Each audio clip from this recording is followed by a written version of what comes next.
न कोई चर अर्थात न कोई चर भी दिख रहा है। तो आइए हम यहाँ पर जानते हैं सबसे पहले इसे हम रैखिक।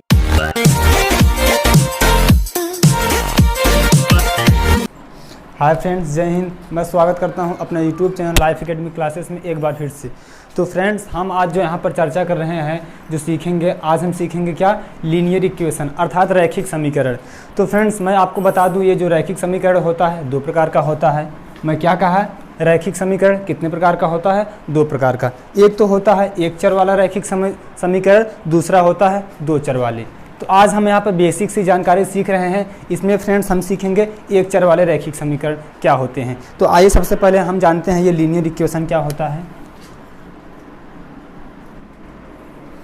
ये मेरा लीनियर इक्वेशन अर्थात रैखिक समीकरण है। आज इसमें हम सीखेंगे एकदम बेसिक से एक चर वाले रैखिक समीकरण। तो सबसे पहले हमें जानना होगा कि एक चर वाले रैखिक समीकरण सीख रहे हैं, तो इसमें कुछ कॉन्सेप्ट हमें जानना होगा। फ्रेंड्स, आइए हम यहाँ पर जानते हैं। जैसे कि हम यहाँ पर अगर 2x + 5 लिख दें, क्या साथियों, क्या इसमें आपको कोई ये रैखिक समीकरण दिख रहा है? अर्थात ये कहने का क्या अर्थ है, यहाँ पर हम देखते हैं जो ये 2x + 5 है, या ये किसी के इक्वल है, अर्थात ये किसी के बराबर है, ये किसी के बराबर नहीं है। अर्थात देखिए, रैखिक समीकरण, रैखिक का अर्थ होता है, अर्थात क्या होता है, जो रेखा अर्थात इक्वल के इस साइड अर्थात दाहिने तरफ कुछ न कुछ संख्या अर्थात कुछ न कुछ डिजिट दिया हो। लेकिन फ्रेंड्स, यहाँ पर हमें इस साइड न कोई संख्या दिख रहा है, न कोई चर अर्थात न कोई चर भी दिख रहा है। तो आइए हम यहाँ पर जानते हैं सबसे पहले इसे हम रैखिक समीकरण को कैसे बनाते हैं, आइए हम यहाँ पर देखते हैं। तो सबसे पहले मैं यहाँ 2x + 3 लिया। ये मेरा एक व्यंजक है। क्या है? ये मेरा एक व्यंजक है। क्यों व्यंजक है? क्योंकि फ्रेंड्स, जो इस साइड है इसके तरफ कुछ दिया नहीं है। क्या नहीं दिया है? कोई चर या कोई डिजिट नहीं दिया है। तो हमें सबसे पहले रैखिक समीकरण में ये देखना होगा कि जो संख्या दी है अर्थात जो समीकरण दिया है, इसके दाहिने साइड कुछ न कुछ संख्या जरूर दी गई हो। तो आइए सबसे पहले हम यहाँ पर इसे हम बनाते हैं। जैसे कि अगर हम यहाँ पर 2x + 6 = 8 लिख दें, क्या मैंने लिखा? यही मैं लिखा, 2x + 6 = 8।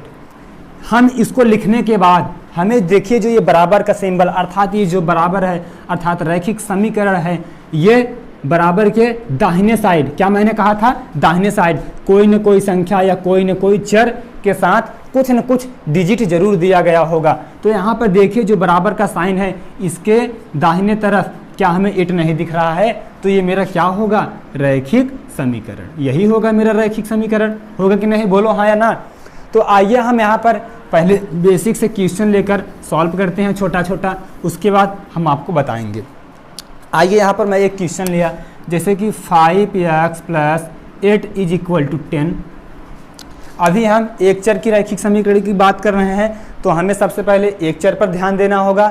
जब फ्रेंड्स हम दो चर पर बात करेंगे तो वहाँ पर हम आपको पूरे डिटेल्स में सिखाएंगे। तो आपने सीखा होगा पक्षांतर करने का नियम। क्या पक्षांतर करने का नियम क्या कहता है? यदि कोई डिजिट प्लस में है, इस तरफ जाएगा, क्या होगा? माइनस में। होगा कि नहीं? बोलो। मैं आपको पहले ही बता दिया हूँ। और अगर ये माइनस में है, इस साइड जाएगा, क्या होगा? प्लस में होगा। क्यों ऐसा होगा? क्योंकि ये पक्षांतर का नियम ही कहता है। अगर यहाँ पर कोई अगर डिवाइडेशन के रूप में है तो क्या होगा? मल्टीपल के रूप में होगा। और यहाँ पर कोई अगर मल्टीपल के रूप में है, इस तरफ जाएगा तो भाग के रूप में हो जाएगा। क्यों ऐसा हो रहा है? क्योंकि यह पक्षांतर का नियम कहता है। ये फ्रेंड्स, आपको 4 बातें हमेशा ध्यान में रखना होगा। अगर आप लोगों ने अगर कहीं ये प्लस के स्थान पर अगर माइनस को अगर लिखना है, अगर यहाँ पर प्लस लिख दे रहे हैं, तो शायद ये मेरा क्वेश्चंस लगाने में गलत हो सकता है। क्यों गलत हो जाएगा? क्योंकि हम भाई उसका रूल, उसका नियम फॉलो नहीं कर रहे हैं। जब हम कोई रूल, कोई नियम को फॉलो नहीं करेंगे तो क्या होगा? मेरा क्वेश्चन सीधी सी बात हो जाएगा कि गलत हो जाएगा। तो हमें ये 4 बातों को हमेशा अपने माइंड में सेट करके रखना है। क्यों सेट करके रखना है? क्योंकि हमें सवाल को लगाना है। तो आइए हम यहाँ पर चलते हैं क्वेश्चंस की तरफ। मैंने एक छोटा सा क्वेश्चंस लिया है। तो अगर हम यहाँ पर देख रहे हैं ये 5x है, इसके साथ एक चर है कि नहीं बोलो। चर कहने का अर्थ फ्रेंड्स मैं आपको आज बता दूं, चर में a से लेके z तक या ABCD या XY या कुछ भी रहे उसे हम चर कहेंगे। जैसे अगर हम यहाँ पर y लिख दे रहे हैं तो क्या मेरा ये चर नहीं है? क्यों है? मैं आपको बताया a से लेके z तक कोई भी अगर लेटर आ जाए वह मेरा क्या रहेगा? चर रहेगा। अगर हम यहाँ पर z की बात करें ये भी मेरा चर है। अगर हम यहाँ पर b की बात करें, a की बात करें, c की बात करें, y की बात करें तो फ्रेंड्स ये मैं जो लिख रहा हूँ ये सब क्या आएगा? ये चर के ही रूप में है। तो आपको ये जानना बेहद ज़रूरी है। तो आइए फ्रेंड्स हम यहाँ पर इसे कैसे सेट करते हैं। सबसे पहले ये 5x है कि नहीं? 5x हमें दिख रहा है। अब ये जो प्लस का साइन है ये तो इक्वल ही रहेगा। क्यों रहेगा? क्योंकि ये बराबर है। अगर हम यहाँ पर 10 को लिख दूं ऐसे, अगर ये देखिए इस तरफ क्या है? प्लस का साइन है, इस तरफ जाएगा क्या होगा? माइनस का साइन। मैं आपको बताया ये पक्षांतर करने का नियम ही कहता है, तो क्या होगा? -8 होगा कि नहीं बोलो। अब अगर हम यहाँ पर 5x = 10 में से 8 को घटा दूं तो क्या 2 प्राप्त नहीं होगा? और मैं आपको पहली बात ये बताया था, यदि कोई संख्या किसी चर के साथ अगर मल्टीपल के रूप में है तो अगर उस दाहिने साइड जाएगा तो क्या होगा? डिवाइड के रूप में, अर्थात भाग के रूप में। तो ये क्या है? मल्टीपल के रूप में है। तो x = 2/5 बोलो होगा कि नहीं? यह फ्रेंड्स मेरा क्वेश्चन था। अब हमें जानना होगा कि ये जो मैं आपको सॉल्व कराया इसे प्रूफ करके दिखाना भी होगा कि ये सही है कि गलत है। आइए हम यहाँ पर इसे सॉल्व करते हैं। इसे कैसे प्रूफ करेंगे कि सही है कि नहीं? अगर मेरा दोनों पद इक्वल आ जाए तो ये क्या होगा? सही होगा। तो आइए हम इसे प्रूफ करते हैं। सबसे पहले 5x + 8 = 10 है, यही दिया है फ्रेंड्स।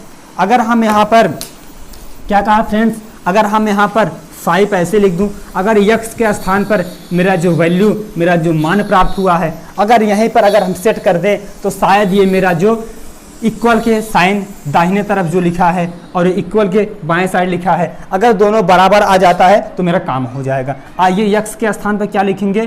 2/5 + 8 यही लिखेंगे ना। = क्या है? 10 है।